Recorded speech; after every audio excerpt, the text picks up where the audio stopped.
வகுப்பு படிக்கின்றேன். அனைவருக்கும் இனிய சுதந்திர தின நல்வாழ்த்துக்கள். நாம் இன்று 78வது சுதந்திர தினத்தை கொண்டாடுகிறோம். ஒவ்வொரு ஆண்டும் ஆகஸ்ட் 15ஆம் தேதி சுதந்திர தினத்தை கொண்டாடப்படுகின்றது. நம் நாட்டின் விடுதலைக்காக பாடுபட்ட அனைவருக்கும் நன்றி தெரிவிக்கும் நாளாகும். மகாத்மா காந்தி, நேரு, நேதாஜி போன்ற பல தலைவர்கள் இந்தியாவின் சுதந்திரத்துக்காக பாடுபட்டார்கள். போராட்டத்தின் விளைவாக விடுதலை பெற்றோம். விடுதலை இந்தியாவின் முதல் பிரதமர் ஜவஹர்லால் நேரு பதவியேற்றார்.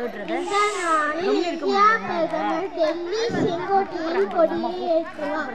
பின்னர் முப்படை அணிவகுப்புகளை கலை நிகழ்ச்சி நடைபெறும். சுதந்திர காற்றில் சுதந்திரமாக சுவாசிக்க செய்த தியாகிகளை போற்றுவோம்.